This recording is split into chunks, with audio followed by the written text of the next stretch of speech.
হিসাব হবে বন্ধুরা। আমি হটুগঞ্জে দেখেছি আপনাদের অনেক রক্ত ঝরেছে, অনেক রক্ত ঝরেছে।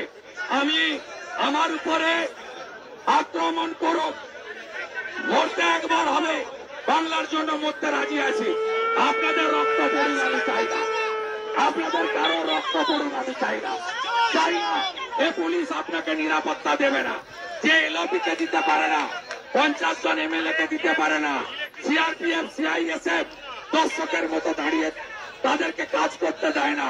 এ পুলিশ আপনারা গাঁয়ের লোক অনেকবার অত্যাচার সহ্য করেছেন, 21-এর অত্যাচার, 23-এর পঞ্চায়েতের অত্যাচার, বারুইপুর অফিস ভরে যায়, ঘর ছাড়া হন আপনারা, চোখের জল পড়ে আপনাদের। আমি চাই না আমার কর্মীর রক্ত ঝরুক। 27 তারিখে দেখা হবে। জয় জয় শ্রীরাম, জয় জয় শ্রীরাম। সবাই